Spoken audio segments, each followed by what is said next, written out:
very difficult to go through the Hagadah to really internalize them the whole kop right until the fourth case if we think that the Hagadah is a memorialization of something that happened historically. Just like the Torah is clearly not a history book, it's not even in sequence, so the Hagadah is a pedagogical lesson. It's a Musa Haskell for all of us.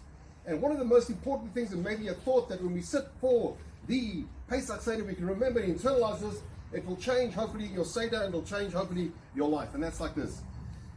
One of the overriding themes of Pesach is that there's nothing, not a single thing that happens in our life that is serendipity. It's completely 100% orchestrated min hashamayim. So in the Haggadah, we see this in a number of different places. We see firstly that when Klal Yisrael completed their sojourn through the Red Sea, at a certain time exactly, HaKadosh Baruch Hu decided that the waters were going to come together and the Mitzris were going to drown. Why drown? Because out of all the draconian and beastly things that the Egyptians did to us, to our ancestors, one of the most inhumane was drowning our ancestors.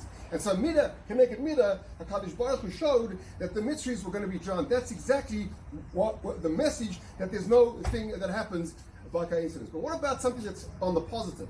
The hero of the Pesach story really begins with Moshe Rabbeinu.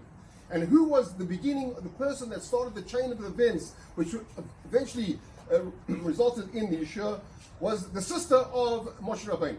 Miriam waited at the Nile River. Her mother supposedly let the baby into this basket. She was basically frozen with emotion from her brother, and she stayed there.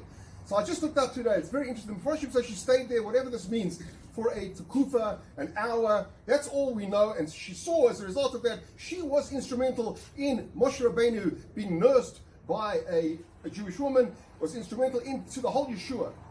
Later on, we see the story that Miriam was inflicted with saras in the leprosy in Mitzrayim.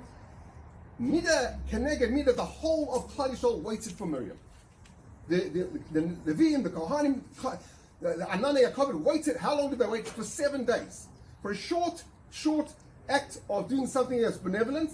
Midah Keneged Midah, HaKadosh Baruch Hu made the entire nation wait for 7 days. So we should take the following lesson, I think, to us as we begin the Seder in a few nights' time. Everything that happens happens by the Almighty, and He gives us hints. But you should remember that when we do something that's good, it's not necessary. Our reward is not commensurate. It's greater than the act that we've done. So hopefully, when we leave at the end of the 8th day, we will be bigger people, not only in terms of our girth, but spiritually, because the whole point of Pesach is really to build up our emunah. And this is a good lesson for us, is that to know that everything that happens, the fact that you're hearing an unbelievable talk in Ronnie Mayer's house, is all min hashamayim, and if we can leave understanding that the fingerprints of HaKadosh Baruch Hu is all over our lives, and the good that we do is going to be rewarded even greater than the act itself, is something to take to heart, and Be'ez Hashem make the Pesach Seder and the Seder Pesach Bichlal a lot more meaningful. Amen.